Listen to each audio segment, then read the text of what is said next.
One of the highlights of this year's Melbourne Documentary Film Festival is a documentary which cat lovers, I think, will lap up, so to speak, a film called Cats of Malta.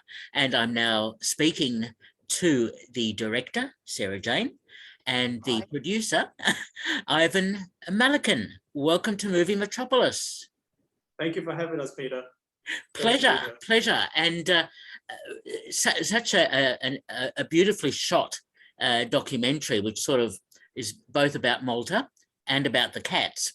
What are the origins of the documentary? How did it all come about? Well, it was actually a bit of a happy accident. We began filming back in 2020 when COVID was at its peak and there were restrictions in Malta. So we just brought a new camera and we wanted to go test the camera, but we couldn't work with any people. So we just started filming some cats, following them around, and just by coincidence that there's a giant cat statue in Independence Gardens in Malta, a giant cat sculpture, and the artist was repainting it. So Sarah approached him like, can we interview you? Yeah, I was on my break and I saw someone on my Instagram was saying, oh, look, he's painting the cat statue. So I said, oh, I have to find a way to contact this guy.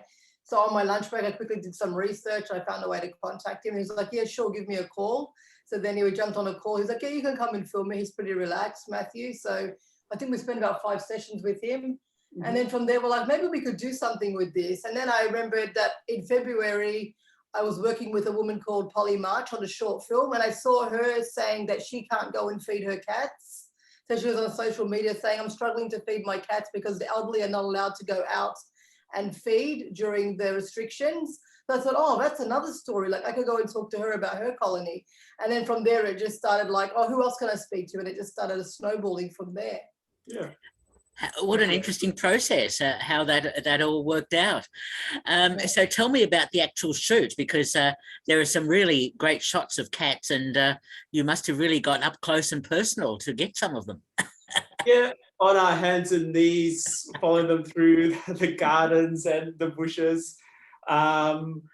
It's always like, it's fun. Like I'm just filming cats. They're beautiful creatures. They do what they like, so they don't actually cooperate. As everyone knows, cats do what they like, and they're only like on the camera if they want to be, or if they feel like today's a good day for them. So, yeah. You can't direct cats. And then we had cats who actually came straight into the camera and headbutted the camera. We're like, their face is coming right into the camera. We have a couple of those shots. So.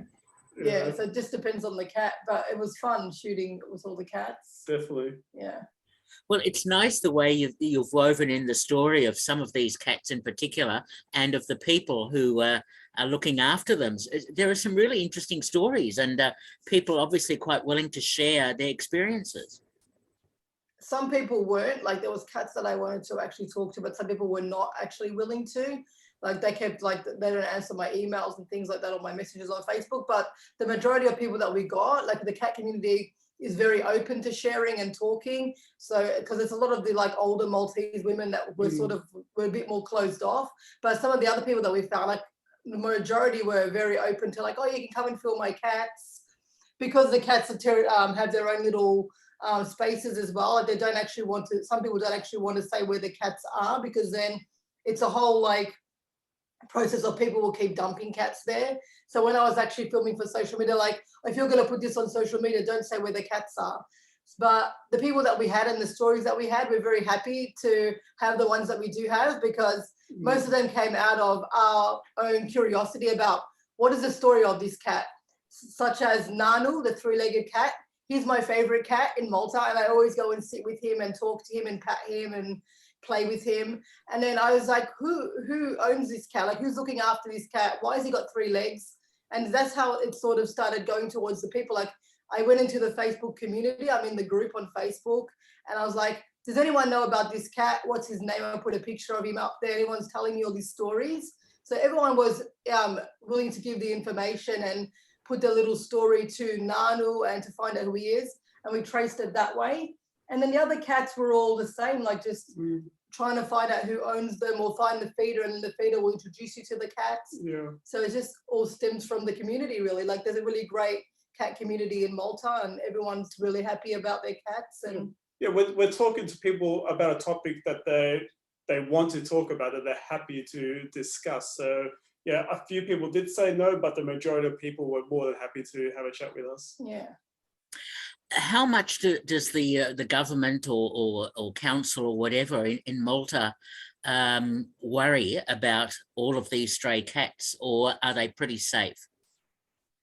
I think that's very political in the group. Like if you're in the talking to the cat community groups in Malta, there's a lot of people who have a lot of issues with the cats there because they want more neutering programs. Because as I said, there's like cat colonies, and if someone says, "Oh, I've had enough of my cat, it's annoying my children," they'll just go and dump it in a colony. Or, I'm going overseas, I don't know when I'm going to be back, so I'll just go dump my cat there.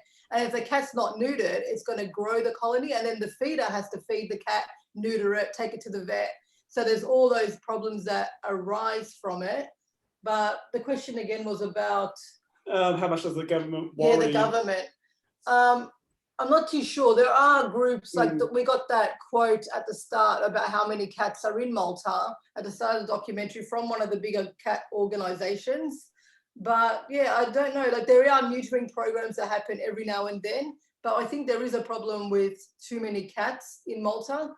And Polly March talks about this a little bit. I think it's a bit about educating people as well in the country about neutering your cats and, not just taking them as a pet, but for keep it as a pet for like a season and then getting rid of it because it doesn't work. Like there's a whole political sort of thing behind all that, which is a lot to get into.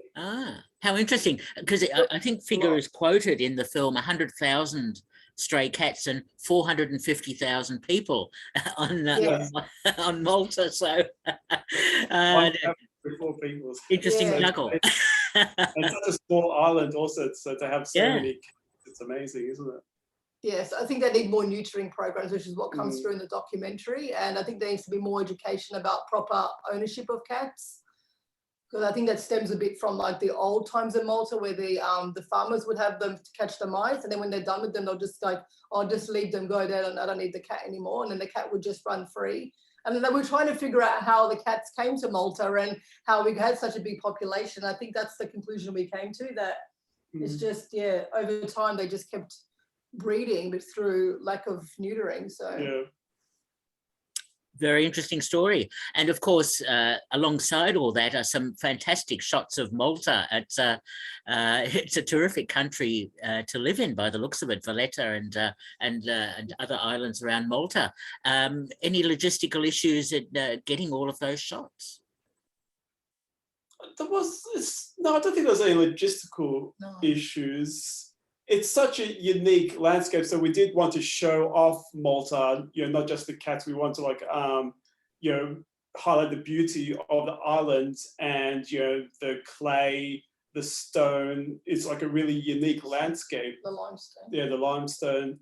So yeah, we had some drone shots in there, just to kind of accentuate the beauty of this island. And Rob shot some of those for us. We had someone shooting. But there wasn't really any logistical issues. It's much more relaxed, I think, in Malta in terms of filming and permits than it is in Australia or anything else. Yeah, we were walking around filming with the camera and it was not really problems. No issues. Right. That's good to hear. And I gather there weren't any major budgetary issues, financial issues making the film, or maybe there were. We had no budgets. We had no budget to start with. We just started filming because we bought a camera and we wanted to be self-sufficient and make our own films. But then we thought we can't film people right now, so let's go see how we can test this camera.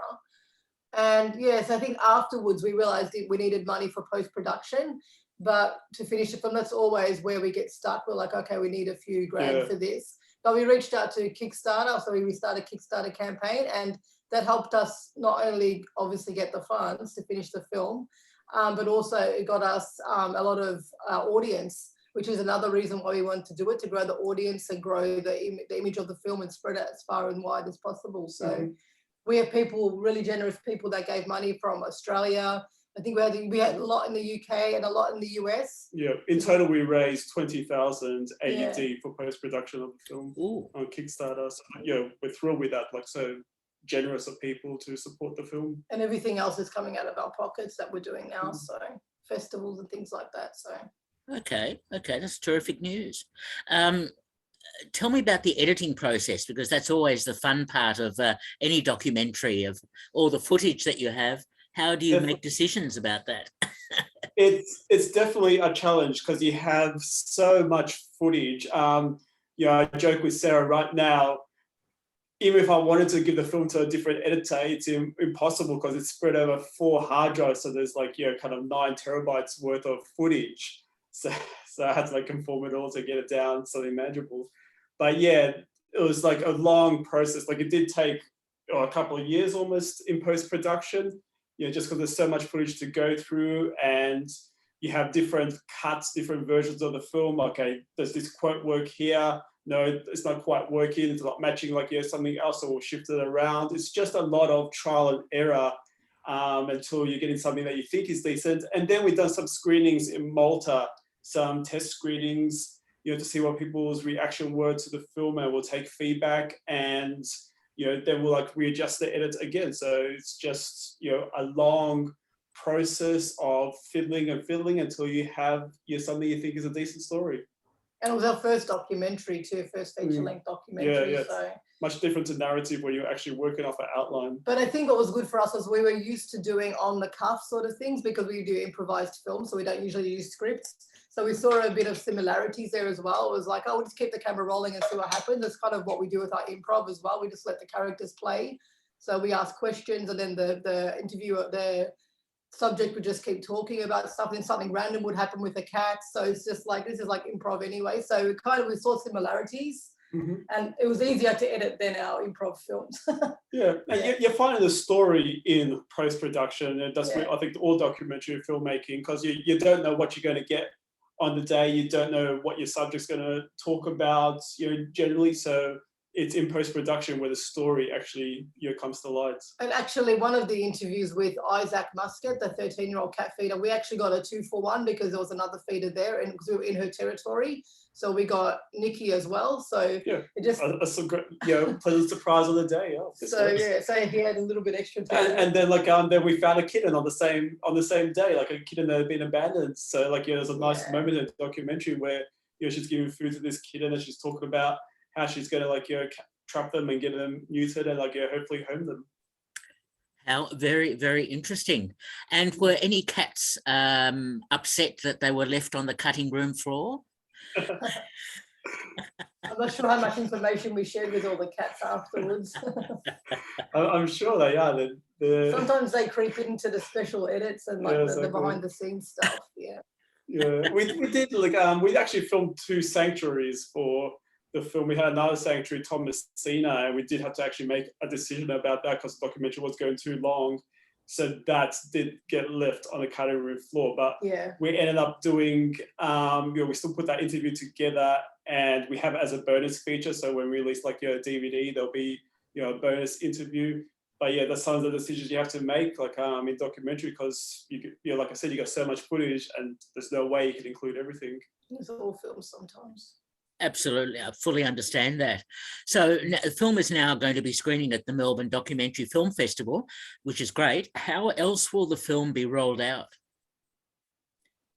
We've got a distribution plan. So we're doing festivals first, and then we're looking at probably some virtual screenings. So we're looking for sponsors at the moment in the US. In the US or in Australia, we could do them anywhere, any country actually. So we're looking for sponsors to actually sponsor virtual screenings. I don't know if we're going to do theatrical. We might approach some small indie cinemas, and then we're looking at broadcasting. So can we? We can. PBS. Yeah, we've got a PBS broadcast coming up, and we're planning that. So a massive one in the US. So it won't be till next year. So it's a slow distribution process. That's an exclusive. We're taking our time with the distribution rather than rushing through. Yeah, we're doing a slow distribution because we want to get it out in front of as many people as possible, and also make it feasible for us because it's a lot of work. The PBS is taking up a lot of time. So. Okay, very good. That slow rollout is fine. One thing intrigued me. Is there a similar stray dog problem in Malta? There isn't. No, because Matthew mentions this in his one. The dogs are treated differently in Malta. We see a lot of dogs in cages, which really irritates me a lot. I don't like it. So a lot of dogs are kept in cages. Like you walk around farms and you see dogs in cages. And there's not a lot of dogs in Malta. Like there's a lot of dogs in Croatia where we are now. Yeah, But but they're not strays. they're not strays. Yeah, I think it's because the cats, like they're so much harder to control, I think, Yeah. than dogs. Like, they'll just jump over that fence and they're free, where like, you can keep a dog, trapped much easier. So Malta doesn't have really a problem with stray dogs. We saw a lot of stray dogs in Bosnia, actually, which was really sad. Yes, I don't think so. Like, I'm not sure about the dogs in Malta, but I haven't seen any stray dogs. It's more stray cats. I think the cats have just gotten out of control. Right. Okay. I'm just intrigued also, what prompted your move from Malta to Croatia? It's just a recent move. We moved last year. We lived 4 years in Malta, but the rents were going up. The cost of living was going up. So we just started searching for alternative. And I have Croatian heritage, so has Maltese heritage. So we've done Malta for a while. So, okay, let's go explore my heritage now, and we'll do Croatia now and see how we go. Yeah, it's a little bit more affordable here for us to work as artists. So fair enough. I understand. Yeah. Tell me about your choices, about the films that you make. You decide to make. I've noticed quite a few credits, including short films and a few upcoming films that are listed on IMDb. Tell me about your process in deciding what you make. We mostly make relationship dramas. Mm-hmm. So yeah, that's mostly what we make, character-driven films. So like Machination, we have a film released now called Machination. So it's a psychological thriller, we call it. He calls it a horror. So it's part horror, part thriller. So we make a lot of character-based films usually. And Machination was inspired by the pandemic. So it's about a woman that's trapped in the pandemic, but she has schizophrenia, undiagnosed schizophrenia. So how she's actually dealing, with kind of all the fear around her and exploring her descent.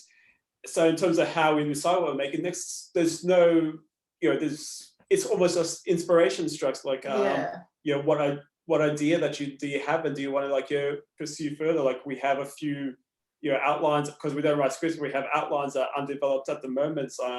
We're looking to shoot one this summer. Yeah, we're looking to shoot another one this summer. Like Sarah's working on that outline. We're trying to shoot 1 or 2 films a year to make it viable for us to sell and keep going. That's the way we make, we try and make profit that way, by selling films. So we work micro budget. So it's all about keeping the budget as low as possible, so you have a chance of actually making a living doing this, because it's always a struggle being an artist, I think, in any country.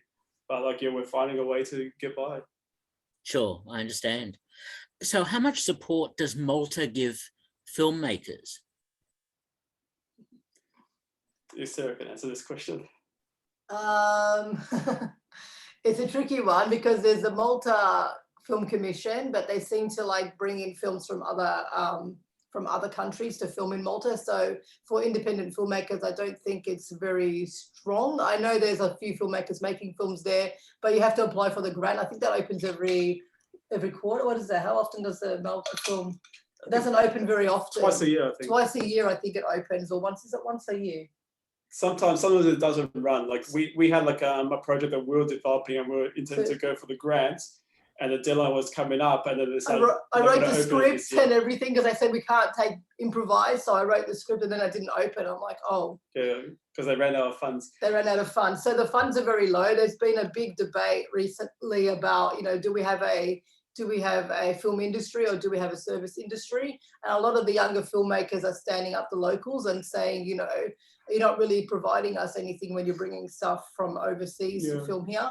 And the other thing is, a lot of people film Malta as in other countries. So with our films, when we shoot in Malta, we want to actually shoot like we're in Malta. We don't want to say, oh, we're in France, because we think Malta is beautiful and you should show it off, which is what we did with Cats of Malta.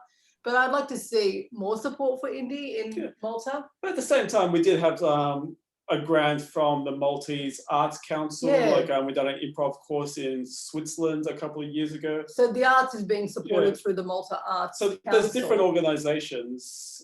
And we know a filmmaker who makes films based on books in Malta. So the Book Council helps him make his films. But as far as and they give a lot of money, actually, they give a lot. Because I think the Malta Film Commission only gives 600,000. Well, I think 600,000 is their total budget The total across every budget. year for every single production. So that's not a lot of money to make a film, even though we make films for like 12,000. But yeah, a lot of people want to make bigger films. And the structure, I think, is still working off the old Hollywood structure where they want a distributor in place. Once you give them like the details, they want all the traditional, and we don't do the traditional. So we've kind of like moved away from it. Like we'll find other ways to make our films because it doesn't really suit us the way you want us to make films. Right. And I think Malta's still in that old kind of old Hollywood way where they see something, oh, it's playing at this big festival, it's doing really well. It's like, but is it making any money?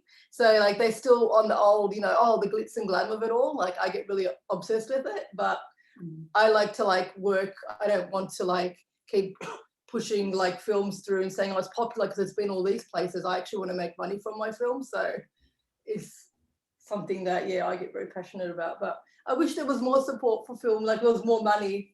But yeah. This is why I let Sarah answer this question. So I can insult my own people. But yeah.